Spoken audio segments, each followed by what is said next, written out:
Hey, we're starting just at 3 this time, so it was a good thing I stopped it for a second.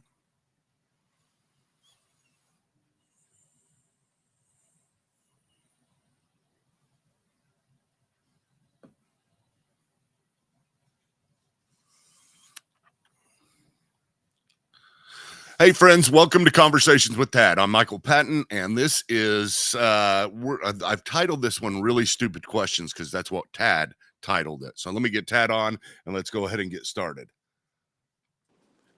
Here's What's up, Tad? You don't know. Hey, Michael. Michael. Yeah, because I don't like you right now. You're not Michael anymore. Okay. You're Michael. Because All right. Everything you just said, when you thought, I know you heard what everything I just said about you being stupid. Yeah, I was just kidding. The whole thing, man. And I knew you did. You're mad at me, and you said this and that, and it's questions from Tad. Yeah, so, you saw my little smile. I looked at the camera and I smiled at you. Yeah, so I knew you were listening. No, you didn't. You wouldn't have said that. Yes, I did. I know. Of course, I know how this works. I'm going to tell you. But you are really stupid. So you just walked into a rabbit hole right there. No, you are really stupid. What I said was true. Oh, yeah. Man. Yeah, you're right. Okay, so starting out the first stupid question. God, man. Sometimes I don't know if I like you or love you. You know what I mean? I love you at the end of things. That sounds like remember whenever I said that to that girl at that party, and I didn't know, you know how y'all used to say all those cheesy things? Yeah. I was cheese master, man. And I remember we were leaving the party, and I was drunk as could be, and I go up to this girl that who was it? No, I'm not going to say her name, but but I walked up to her and I said, I don't know whether to say I like. No. I said, I don't know whether to say goodbye or I love you. It was the dumbest thing in the world. And I started cracking up afterwards too. Yeah. You know, we both started laughing. Yeah. And then I told everybody afterwards, and it was a lot of fun. I love my cheesy stuff. I'm falling in like with you, stuff like that. Yeah. No, I didn't say anything that dumb. Oh, well, I don't know. I don't know whether to say goodbye or I love you is good. I mean, you think about it. Hey, I just talked to a great friend named Kevin that you don't know, and it's interesting to learn how people are outside of what you know. You know, I always knew he was a Christian. I didn't realize how Christian. And I asked him a couple of questions a little while ago. I mean, literally 15 minutes ago. And I got so many questions to ask you, dude. So, and just keep them short and sweet. Okay. How can gospels be reliable? This isn't the questions I asked Kevin. I just want to kind of say hi to Kevin because I know he's watching. Okay. How can gospels be reliable after so much time after Jesus died? Okay. Reliable in what way? Like the truth. Well, I mean, but you could say, are you saying, are they reliable in the manuscripts? Do we have the right words? Are you saying reliable in the sense of what they said was true, even though we know we have the right words? Because like you could say, how do we know what the gospel say about Christ is true, and it's been 2,000 years? Are these just traditions that have passed on, and you know we don't know whether they're true because it's 2,000 years later?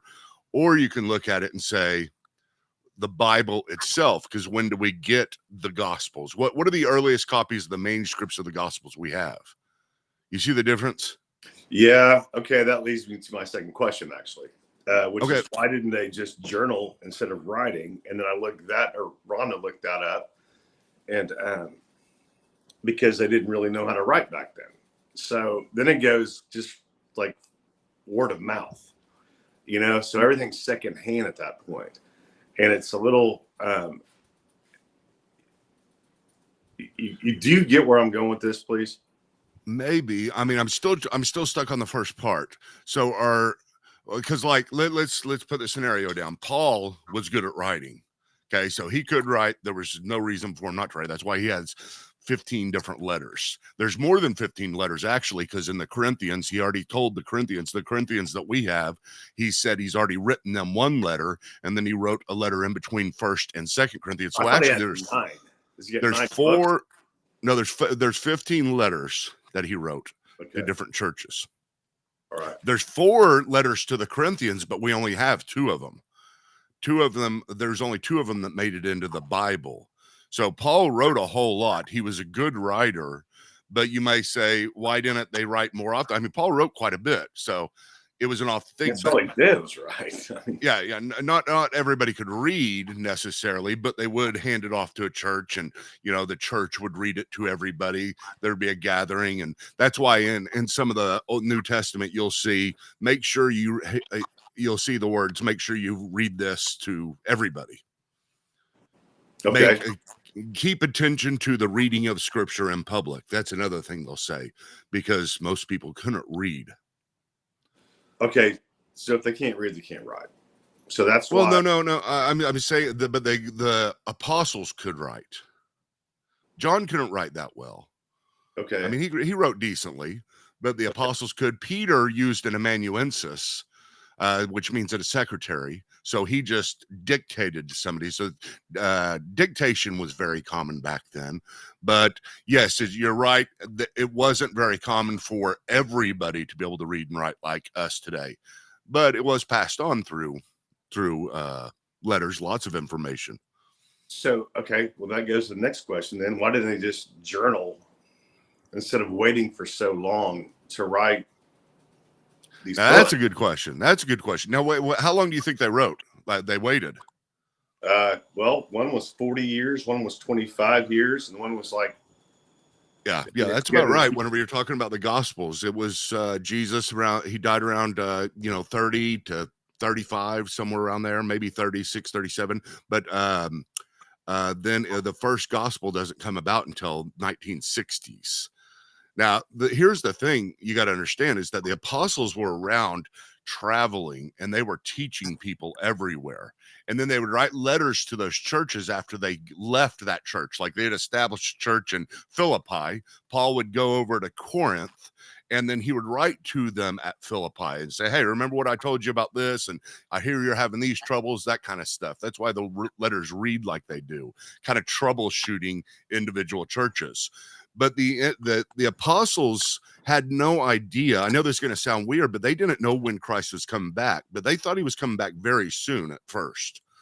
They thought it was going to be within the next, 10, 15 years. So let's spread people out the most common way. Let's spread the gospel around the most common way by sending people. So Paul was training Timothy and Mark and Barabbas or Apollos. There's all kinds of guys he was training. All the apostles were training, and that's why all the apostles went around the world. Thomas goes to India, and Paul goes to all of his churches. You have John going to Ephesus. You have them spreading out all over the world. And so you have apostles in the individual cities at first. Now, once they get to the point where they're like, wait a minute, you know what? Jesus hasn't come back yet. And he may not be coming back in our lifetime. So then they said, we got to start writing all this stuff down, because we don't know how long it'll be before he comes back. But Jesus, you got to understand, Jesus told them that, he would be back soon. That's what he told them. I'll be back soon. Now, Peter later on says that it's going to get so long that people begin to say to themselves, hey, where's the promise of Christ coming? It's been such a long time. And I don't even believe this is true because it's been such a long time. But Peter didn't know that until a lot later. Time is, we talked about time on one of our podcasts, and it's such a, I even asked you, I said, why are you talking about time so much? But dude, that's like a big deal, time. And when I just got the phone with my buddy Kevin, we talked about time, and he's got this great analogy. We'll have him on, but he's got this great analogy of time that I'll let him share. But that was a great explanation, Michael. Wow. Okay. Next one. Well, you just answered that. What's, well, you kind of, so we were looking up stuff, but you kind of answered everything right there. Like same stories, same sources, 4 source hypothesis. Who are the sources? Now, the four-source hypothesis for what? Well, that Which was one? really for talking about why they didn't ride. So you've kind of answered that already. Man, you answered everything in one deal. Huh? And Judas was the most obedient. If not for him doing what he did, it never would have happened. Jesus wouldn't have died. Obedient to what? Oh man, I didn't ask that question.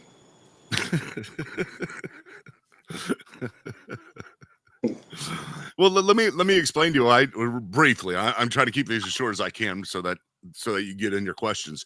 But I'm done with whenever Jesus, I'm gonna start telling stories.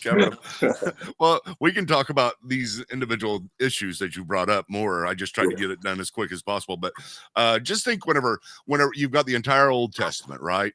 That it talks about the coming promised one ever since the Genesis chapter 3, verse 15, where Adam and Eve fell, and then God cursed the snake, and then he said, you are going to, and then he cursed the woman, and he told the woman, your seed will bruise his, or will crush his head, but he will bruise your heel. And you're like, what in the world does that all mean? How is the snake gonna get his head crushed, and whose heel is he gonna bite? What son of hers that she didn't even have yet? And so it was a real obscure prophecy. The Bible would start with obscure prophecies and then build on them all the way throughout, all the way to like Isaiah 53 that I told you about, that was written 700 years before Christ. But all of these prophecies, there's prophecy after prophecy about this coming one who was going to fix everything. That was basically it, right? Fix everything that man broke.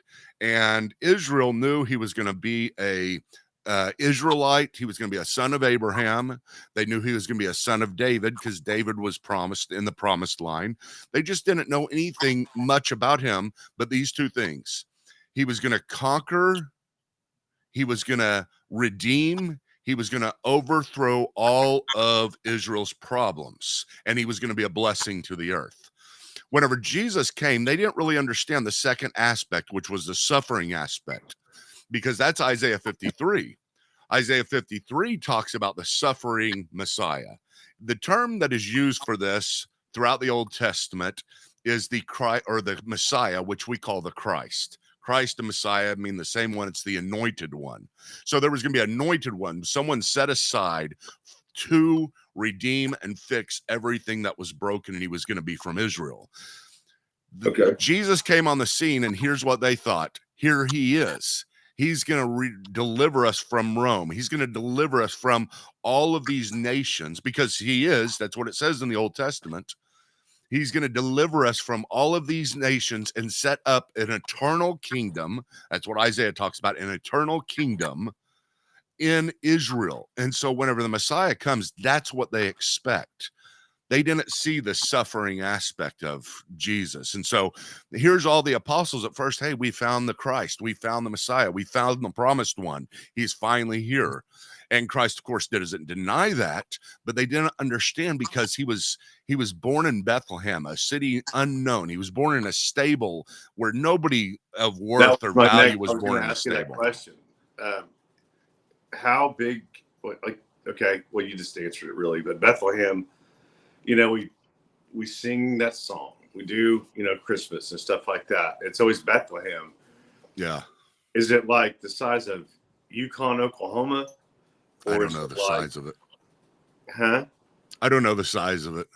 What was it? All I know is that it wasn't a well-respected city at the time, and it was kind of like, it was like what's somebody what did you say? It's like Mustang, Oklahoma. Yeah. I was trying to come up with something. I was going to say Muskogee or something, Yeah, Muskogee. Yeah. That's why one of the apostles said, can anything good come from Nazareth? Because Nazareth was also a place he grew up in. So he born in a bad city. He grows up in a bad city, and he's supposed to be the king. And so they're waiting and waiting and waiting. And Judas gave him a big chance, until Judas finally got fed up, and he was like, I'm going to turn this guy over and because he is not doing what he is supposed to do. Maybe he's the false Messiah, like all the Pharisees said he was. So Judas turned him over because he thought he was doing a favor to Israel. Okay, so that could be the question that, man, I'm just asking you a question that a buddy of mine asked me. Yeah. And so these truly aren't my questions.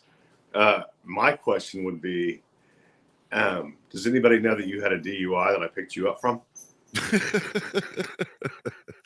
Probably do. I've probably told it a bunch of times. Now, I don't know if I've ever told the story exactly what you're talking about. Well, this is a true story. You can tell it if you want. Well, we have two different sides of it because I was on the outside, you were on the inside. And, you picked me up from my 24-hour time in jail. Hold on, because you're so good looking. You got to walk through like the offices and stuff and told them you're supposed to be in jail. And then they took you to jail. You remember that? No, I don't remember that actually. No, you got to walk through like the administrative offices and stuff like that. You're like, I'm here to check in. And then like, what? You remember it now? No, I don't. Yeah. I remember the place. I remember the place that I went to jail, and I kind of remembered getting checked in, but I don't remember that aspect. You got to walk through like the offices. They thought you were there to work. They didn't think you were there. I think I probably just told you that all the girls thought I was good looking. Oh. I think that was a story I made up. It wouldn't. It might have been. Yeah. Whatever. I'm just kidding. I'm sure they thought I was good looking. Come on. Yeah. Your favorite picture of yourself is when you're passed out at a bar and your arms like this. But yeah, that was that night I got the DUI. Yeah. And so I went. My birthday, my 21st birthday. Was it really? Yeah. Okay, so I went and got Michael's. I remember the day he was supposed to get out, which he was scared to death that no one was going to remember. And he was just going to be stuck there. Well, I was only there for 24 hours. It's not like I stayed there for a month. God, that was only 24 hours? Yeah. That was the greatest day of my life. Yeah, remember I went to court and they said you have to spend a month in jail within the next 3 months, or a day in jail for the next 3 months. And they said, what day do you want to spend? And I was like, how about next Thursday? And he goes, you want to spend Thanksgiving? It's Thursday. Why would you? I don't know. I just wanted to get it over with. And what on now? I mean. And then I said no, and then I think he let me go like a week later, so it was like a week after Thanksgiving. Yeah. Anyway, so I went and I was. And I needed somebody to pick me up. And I took your car. Yeah. And, took your money, and went and got you a Diet Coke, Dr. Pepper. Diet Dr. Pepper. Yeah. And so picked one up, got him some smokes. And no, you not only got me smokes, you had a lit cigarette for me whenever I came out. Yeah, I was getting there. And then I saw him walking out, so I lit the cigarette for him, and he had a lit cigarette in his car, and he was out, and a Diet Coke. And Tad gets a kick out of this because it was so meaningful to me at the time. He thinks it's funny that it was meaningful, but it was meaningful. It wasn't anything that you wouldn't have done for me. I mean, that's why. I wouldn't have done the small things. And see, this can be the lesson for you today, okay? It's the small things that count. It's not the big things. It's like you knew me well enough to know exactly what I would want: a cigarette and a Diet Dr. Pepper. That's all you want. That was the meaningful part. It's not so much you pick me up. I could have had anybody pick me up, but it's you're sitting out there smiling, happy to see me with a lit cigarette and a Diet Dr. Pepper. That's what was meaningful. Now do you get it? No. It's the little things. Well, everything's the little. I mean, come on, man. So, you want to talk about God? I do. Well, this was leading into that. That's what the proverb says. It's the little things that matter. Oh, I'm just kidding. It doesn't say that anywhere. Okay. It probably says that somewhere. I didn't know you were playing it. Okay. All right. Yeah, let's talk about God. You're the one who brought that up. Well, because, you pissed me off on some certain things, and so I got to bring up some stories that. All right. Fair enough. There's plenty of those. Proverbs. Little things. What about Proverbs? There's not. I was just kidding. There's not a passage that says the little things. At least not that I know of. Okay, well, man, you can't mess with me like that because I don't know. Proverbs is a really good book, though. If you want to talk about that. Well, what was I going to tell you? I said let's talk about that. Isaiah. Was it Isaiah? Mm-hmm. It was. Mm-hmm. All right, let me read to you Isaiah. Okay, I'm going to read Isaiah 53. I think I have to have read this to you before, but this is just awesome and amazing. You'll really. It's you're whenever I was talking to that guy. That's right. Whenever I was in Romania and that's what you were asking about. Yeah. Okay. Now just remember this. Okay, remember two things. This was written 700 years before Christ, and if there's any doubt ever that it was written before, somebody may say, well, it was written after the fact. There's no way that this was written before Christ. The hardest thing about believing, I mean, once I believe, because now I'm all in. And, but it's kind of fighting the Bible.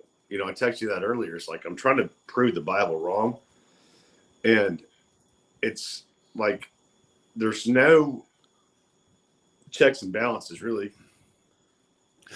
I think the hardest thing is understanding the Bible. I don't know about fighting it, but once you say, okay, well, the Bible's the word of God, but I don't understand in what sense it is the word of God, when and where and how it's the word of God, because you got Ecclesiastes, which is a real downer book. It's like written by David's son, and it's just all about how futile life is. And which it's a really good book if you understand why it's written. And then you're like, what in the world does this mean? Why is he talking about, to everything is vanity under the sun, everything, who knows whether or not our spirit actually goes up and the animal spirit goes down, kind of weird stuff like that. Right. Mm-hmm. Then you got Proverbs, which is very short, pithy statements of truth that don't necessarily apply in every situation. Then you got the Psalms, which are actual songs. And sometimes there's songs of lament, sadness, and sometimes there's songs of, I want you to kill my enemies. And then you got history books. Happy in the Bible? Like anything like Psalms, a lot of Psalms are. But the entirety of golly, didn't I tell you to read Acts next? Yeah, but Acts is really good. Over to Matthew, and I'm done with Matthew, bro. Then just skip over to Acts. You've already read the Gospels enough times. I want to read the story. Read the second part to the story. The Gospels, the first part. Matthew, Mark, and Luke, and John are the first part. But read Acts all the way through, and you'll really enjoy that. Okay, all right, you ready for Isaiah? Yeah, let me write this down though. Acts. Okay. Okay, remember, not only was this written 700 years before Christ, but we do have manuscripts that date 300 years before Christ. Okay, actual Dead Sea Scroll manuscripts. There's nobody that's a believer or unbeliever who's worth anything would say, no, these weren't written before Christ. Everybody knows these were written before Christ, right? Nobody denies it. That's key. Okay. Okay. All right. To whom is this is Isaiah 53:1. To whom has the arm of the Lord been revealed? For he grew up before him like a tender shoot, like a root out of parched ground. He had no stately form or majesty that we should look upon him, nor appearance that we should be attracted to him. Yet he was despised and forsaken of men, a man of sorrows, acquainted with grief. And like one from whom men hide their face, he was despised, and we did not esteem him. Surely he himself bore our griefs, and our sorrows he carried. Yet we ourselves esteemed him stricken, smitten of God, and afflicted. But he was pierced through for our transgressions, and he was crushed for our iniquities. Sins, iniquities, transgressions, sins. Yeah. The chastening for our well-being fell upon him, and by his scourging, I mean whipping, right? By his scourging we are healed. we are healed. All of us, like sheep, have gone astray. Each one of us has turned his own way, but the Lord has caused the iniquity of us all to fall upon him. He was oppressed and afflicted, yet he did not open his mouth. Like a lamb that was led to the slaughter, and like a sheep that is silent before its shears, so he did not open his mouth. By oppression and judgment, he was taken away.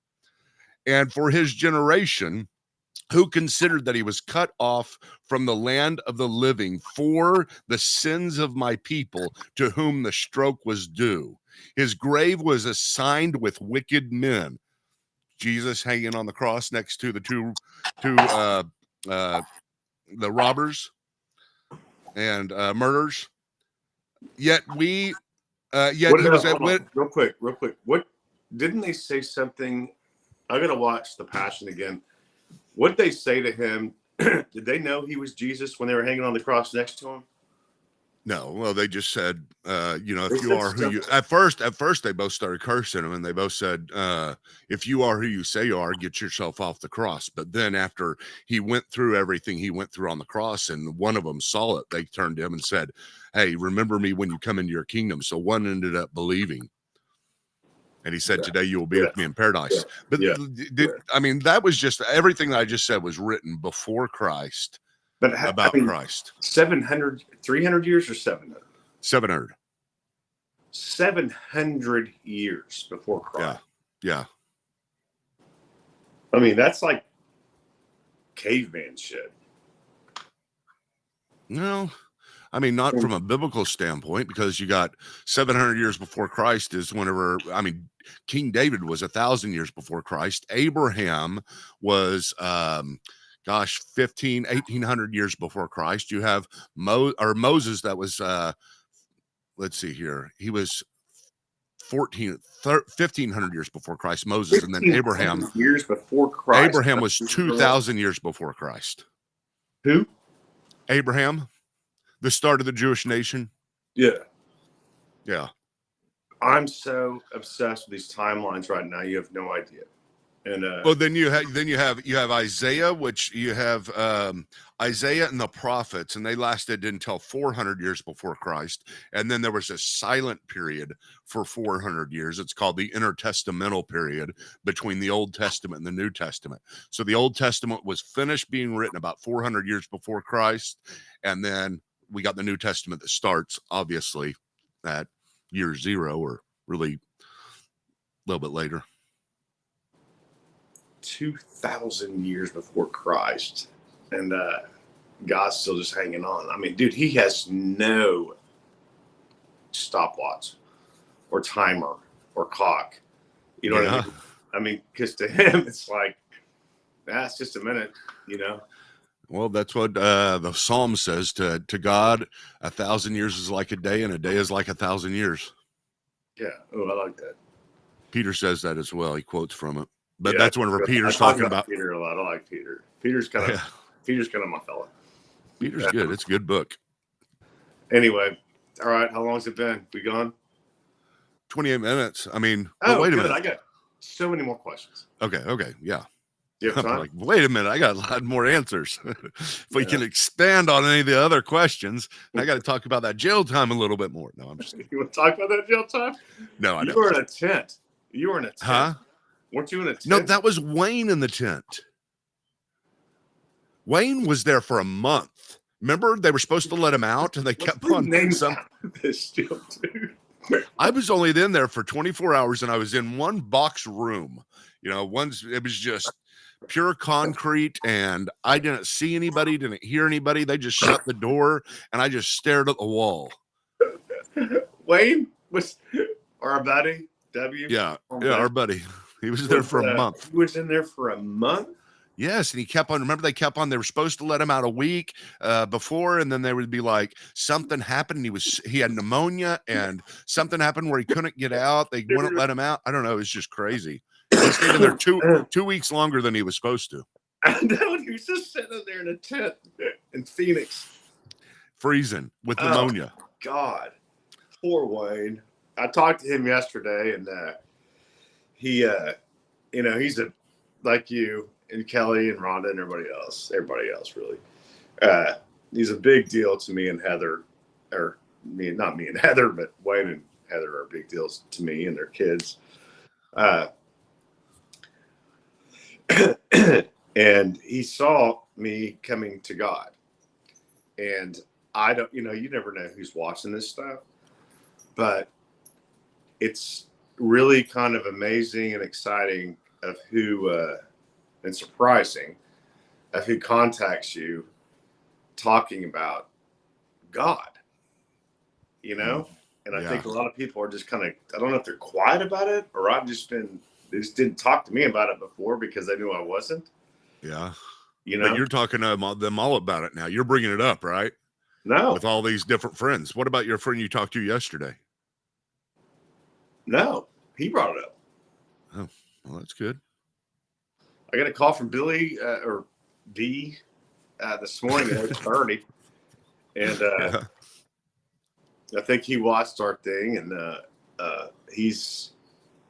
it's just amazing what's happening. And thank you guys for watching this, and I mean we really appreciate it, and thanks for going through this journey with me, Mike. We got a couple more months before I go to baptism, but thanks for the Patreons, and we need more of you. We're going to switch over to another deal. And you're in the process of getting that put together. Mm-hmm. That's the reason why we haven't switched over yet. That's the reason why this still coming through the Credo House channel and the Theology Unplugged feed. But we're going to do more stuff together other than just the conversations with Idiot. And I'm excited about this journey, Michael, and I'm so thankful that all these people are watching and doing what they're doing. And it's fun, man. I mean, I feel like, am I missing something? Because I feel like you're looking at me in a weird way. No. I just keep on thinking you're trying to end it. But I do want to ask you this real quick. Yeah. This is just a statement I want to make because I can't really wait till Is this going to be mean? No, this isn't mean. Okay. It's very nice. Okay. I can't wait until 10 years from now, whenever you have kind of looked back upon this time and distilled what happened and where it all took place. You know what I mean? Mm-hmm. It's kind of like, why did I change after so long? Because as I've, and I've told people that are watching many, many times, I've been on this case from the very beginning, with you.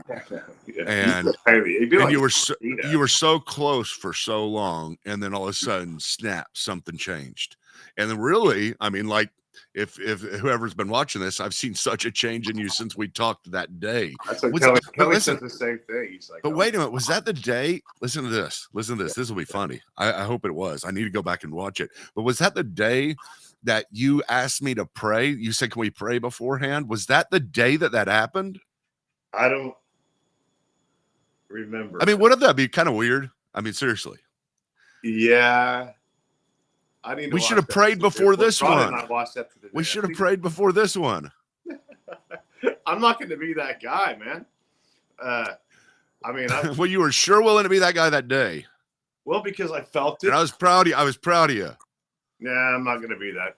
We've talked about this. That's fine. So you're not going to be that guy that prays? Is that what you're saying? That prays before everything I do? No. I'm just not. I'm just kidding. Golly. God, pray for my hat, Lord, that fits and covers my hair, Lord. Jesus, God, bless me. Yeah, no, I'm not going to do all that. Okay.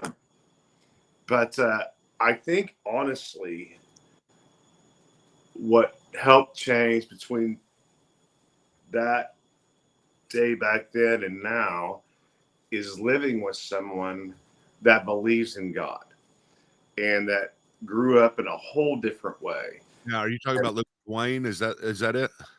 Wayne? Yeah, is that what you're talking about? I'm talking about Rhonda. Oh, sorry. Okay. I thought, well, so a lot happened with Wayne too. You know what I mean? Yeah.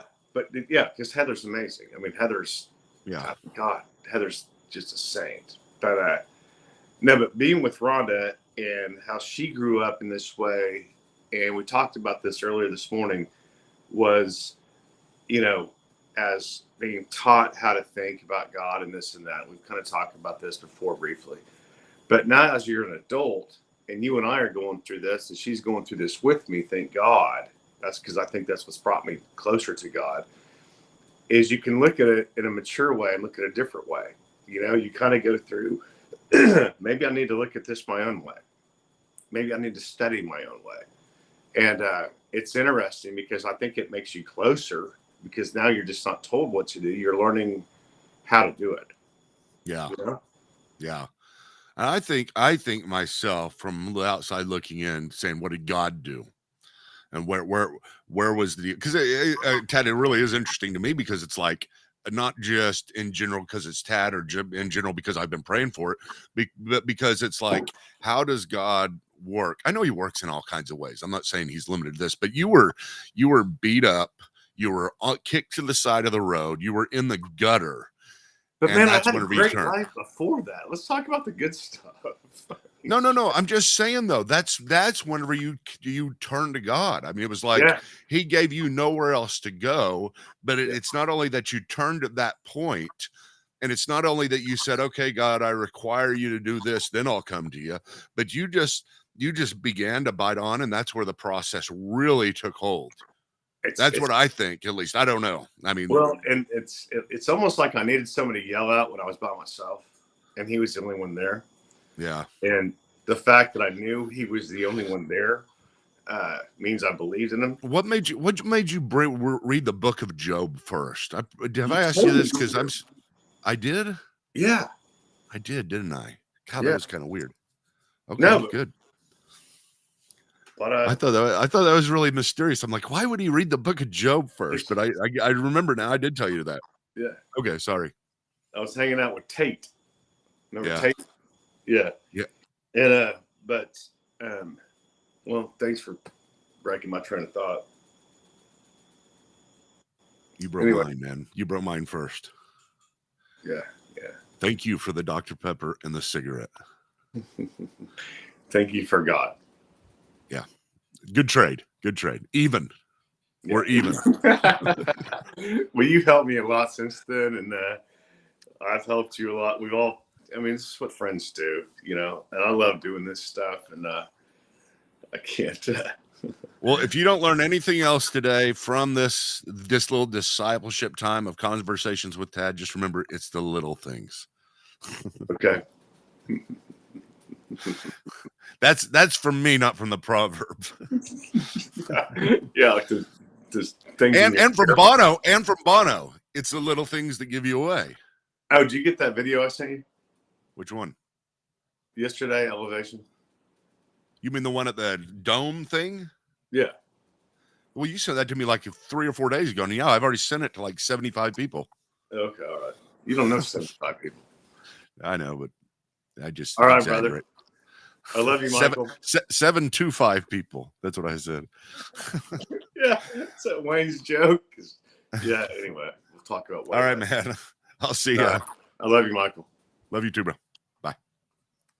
Well, I don't really need to do a conclusion for this, but since I am still on my Credos channel, I just thank you guys for listening. This has been a segment of Theology Unplugged that we are doing for Conversations with Tad, where I am discipling my very good friend named Tad, who is, if you're listening, come around recently and really trusted the Lord. And so it's just a great thing. And now we're just going through this process. And I thought it would be really great to do this, not just on the phone. I mean, we still talk. We talked last night, had a bunch of questions and we talked, but some of them will he'll save for us to do together. So we're still getting our feet wet with this. You know, it's number, 17 Conversations with Dad, Tad 17. You can go through and see 17 other ones if you want to back up on the live feed at credohouse.org, or excuse me, at YouTube, search for Credo House, and then go to the live feed,